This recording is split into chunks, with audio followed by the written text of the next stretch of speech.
Dahil po may nagre-request na magbenta naman tayo ng mga rooted, tayo po ay magpo-propagate ng ating mga mulberry. May cuttings po tayo dito. So ito po ay galing dun sa mga aritaso ng binenta natin sa online. So ito po yung mga tira-tirahan. Ito po ay gagamit po tayo ng soil syempre. So ito pong soil na to ay ginawa ko lang po na potting mix.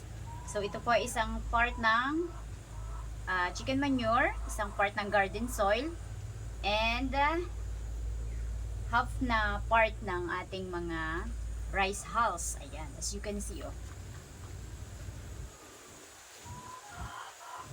So, syempre, meron din po tayong seedling bag. Dito natin ilalagay yung ating mga tinanim. Pisahan na natin ang ating pagtatanim. Syempre, ilalagay natin sa mga seedling bag. So, ayan, dito.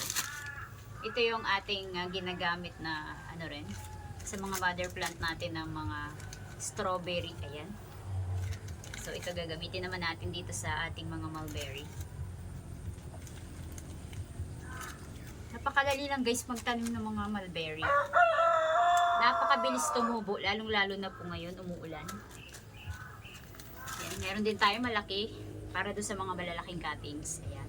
So guys, kung hindi kayo marunong magtanim, talagang kahit dito, talaga sobrang dali itanim guys. Available nga po pala itong ating cuttings sa ating orange app. Ayan. Ilalagay ko na lang yung link kung saan po mabibili. Or pwede rin namang direct na po natin ipapaship yan sa JNT. Which is yun yung mas maganda kasi mas mabilis po siya darating. Pwede rin dalawa yung ilagay ko dito ang cuttings mamaya. Kasi malaki naman to. Laki pala nabili ko guys, oh. So, dito muna tayo sa maliit. So, hindi na ako gumamit ng gloves kasi parang mas nakakapagtanim ako ng maayos kapag wala akong gloves. Pero pag nagbubungkal ako sa garden, syempre naka-gloves tayo. Mas nailagay ko ng maayos yung mga lupa kapag wala akong gloves. Kayo rin ba guys? Kasi mas komportable ako maglagay ng walang gloves. Sige lang natin. Kaya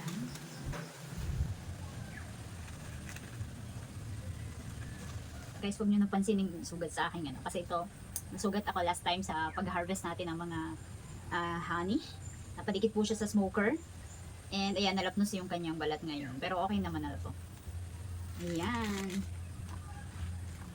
Kung wala ka pang tanim nito guys, magtanim na rin kayo. Napakaraming benefits dito sa ating katawan. Tapos na po tayo maglagay ng ating mga potting mix dito sa ating mga seedling bag. Ngayon naman, ilalagay na natin itong ating mga cuttings. Yan, yung isa nga po palang cuttings ay pinagdalwa ko. Pinutol ko to sa gitna. Masyado kasi maraming sanga yung uusbong dito. Eh gusto ko medyo konti lang. Kasi pag ibebenta natin ito online, dapat ay medyo konti lang yung sanga kasi mahirapan tayo mag-ship.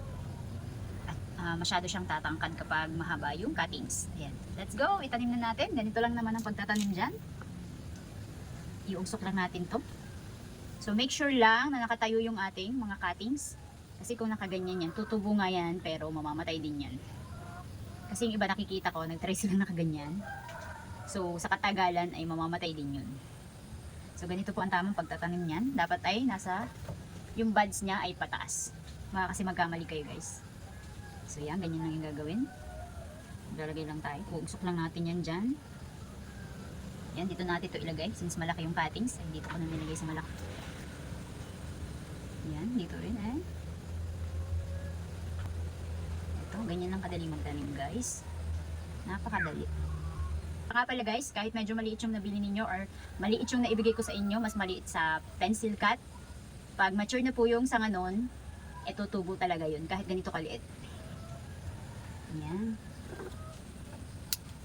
Ito, pencil cut. Tapos may mga maiksi dito. Ayan o, pwede rin ganito. Sayang kasi guys kung itatapon ko na lang. Maiging ganito, mapapakinabangan pa natin. Ito pa. Napakaganda guys magtanim ng ganito kapag ganitong maulan, mabilis siya tumubo. Mag-uugat agad siya. At 1 week pa lang, makikita nyo na agad yung buds. Sukli natin siya na mahaba.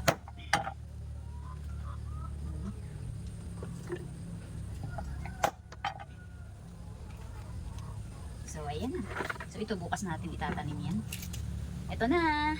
So after nito guys, ay ilalagay po muna natin sa safe na lugar kung saan hindi po siya madadaanan ng mga tao and safe po sa mga hayop. So ayan, let's go! So ayan guys, nandito po siya sa shaded area. Dito po ito sa ilalim ng aking mga passion fruit. So dito ko napili kasi kailangan talaga nila yung shaded area kapag itatanim natin. At kapag may ugat na, pwede na po natin silang ilagay sa labas or full sana. So ayan, didiligan po natin.